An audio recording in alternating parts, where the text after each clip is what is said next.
Hello again, everyone. Edwin Learnard back once again. In this YouTube segment, I'm going to be dissertating and talking about relationships in life. And anyway, I think one important thing about relationships, I haven't had many in my life, but I'm going to do my best to dissertate and talk about this. One thing you can look at, I think what's paramount is that one must have a good relationship with themselves, I think, which is somewhat connected with another video I did when I talked about love, that self-love is important. I think with the relationship with ourselves, we must be attuned to who we are as a person and understand that, perhaps understanding ourselves, understanding what we're looking for in a prospective or potential match as far as love goes. And we look at this placement, and not this placement, here I go with my astrology, I got my mind on that I guess as well.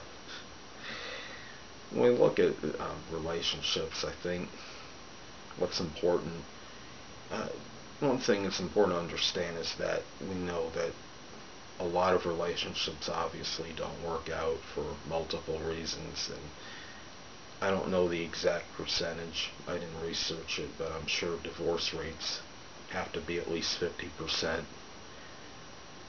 And I think a lot of times it's attributed to maybe financial, monetary matters.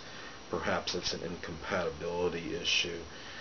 Maybe, I think what happens is there's some people that are so desperate to have someone and have that significant other just so they can say they have one, they have someone in their lives. They're almost a little bit too spontaneous and impulsive and decide, okay, I'm just going to marry just so I could have this label on me. I was watching something on, it was an advertisement on TV, and I guess it had something to do, I don't know if it was with a website or it was with some organization that helped people meet potential or prospective love matches, which would ultimately, more likely than not, lead to marriage. And at the end of the commercial, or near the end of it, there's a woman that said, well, you know what, I'm married and they're not, or something to that effect.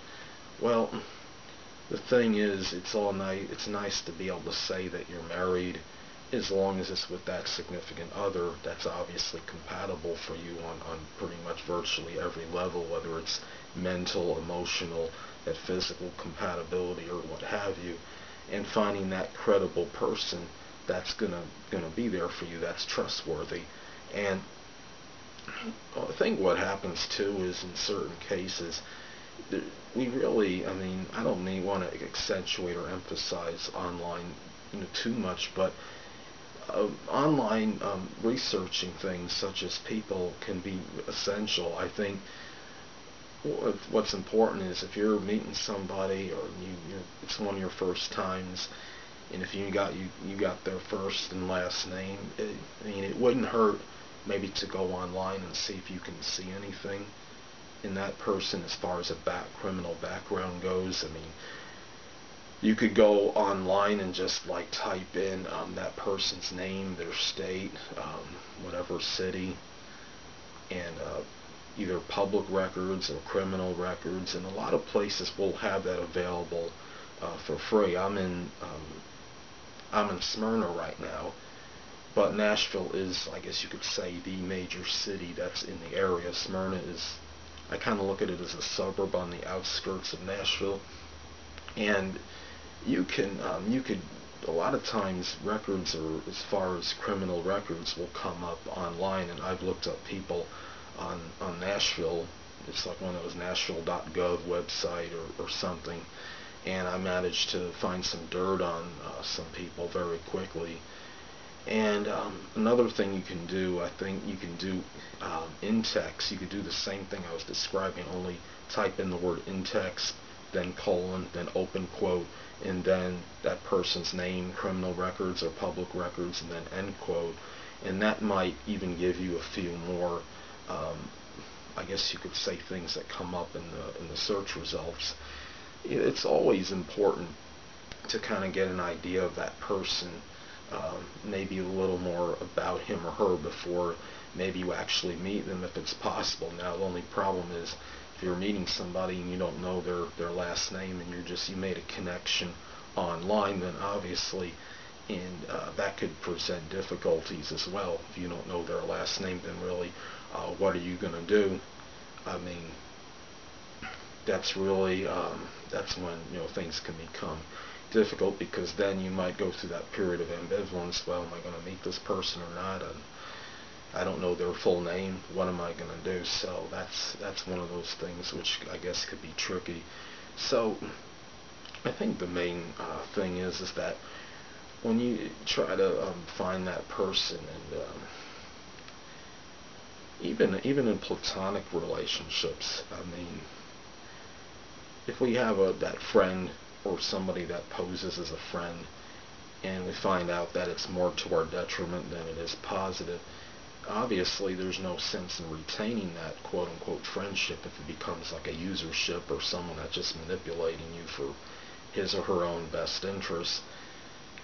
It's really better to have zero friends than to have a few that are out really more to your detriment than they are to help you in a positive or advantageous way.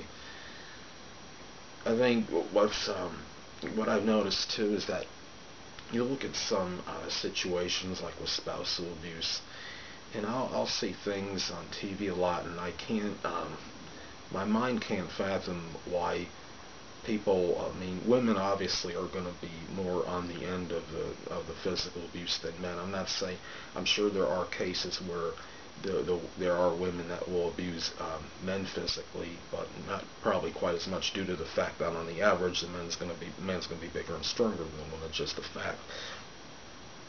Why do people stay in unhappy relationships? And I think sometimes it's attributed to, could be a lack of confidence in some level. There was one time when I was renting a room out from somebody, and a friend of mine, the landlady, she had told me a story that somebody came over to her house and said that she seemed visibly upset, and I guess she had been assaulted or punched by her significant other. And the landlady asked this woman, do you have any other place you can go? And the woman responded, well, no. And then the landlady, basically, her retort to that was, well, if you don't have any other place, what can you really do? You may have to stay there. The problem is you have situations like that where a lot of times there's not exactly a surfeit or overabundance of options. I mean, if you're in an abusive relationship, whether it's just about opprobrious language or physical abuse, or a combination, which is really, in a lot of cases, you have both. The problem is, if you don't have that, I guess that secondary option, it can be difficult. I mean, if a woman goes into a battered shelter, or whatever, a shelter for battered women, what are they actually going to be able to do for her? And I think that's where things sometimes get problematic. Sometimes you'll see somebody, a couple, have a child, and that makes it difficult to extricate either one of those people from the relationship, because if they find out after the child is born they're not compatible, then you have to a lot of times go through some messy divorce proceedings, and things could get very complicated. So it's always just best if there's a way to maybe do some checking on the person before you really get strongly involved with him or her. I would say definitely do this, because if you don't, obviously there could be ramifications to be paid later on. The thing about this is that I think sometimes what happens too is, it's not even if a woman just has one child, if it's multiple children and they're with this so-called significant other, what are they going to do? I mean, if they can get a good attorney, find that right lawyer that can find some and work it where they can have an equitable solution, in terms of whatever money is given to this person from the spouse, in terms of taking care of the children. Sometimes if you have 4 children, maybe one partner might get 2, the other gets 2, and you have a case where maybe both of them wanted all the children, and now you have it even a more complicated. It complicates things even more, where things can become very, obviously divorces. I'm sure, I know I haven't. That's not something I may ever worry about, but I'm sure they could be very convoluted and messy. So I think that's really one of the keys, is that don't always just go by somebody superficially or base it how he or she acts on first meeting. Really somehow really try to understand the person and get to know him or her. So having conversations with their, maybe even if you know any of their friends, contemporaries that they talk to a lot, their family members, maybe you can find out, they might want to find out about you a little bit, kind of in an interview, but maybe in your own way you could be inquire about that person as well, and maybe get an idea of what this person is really like, and also knowing what their family members are like as well, and if you feel that you're going to feel that cohesiveness and chemistry with him or her, and I think that can go a long way as well. But anyway, people, that will conclude this segment about relationships. And anyway, people, this is Edwin Learnard, and until next time, stay well.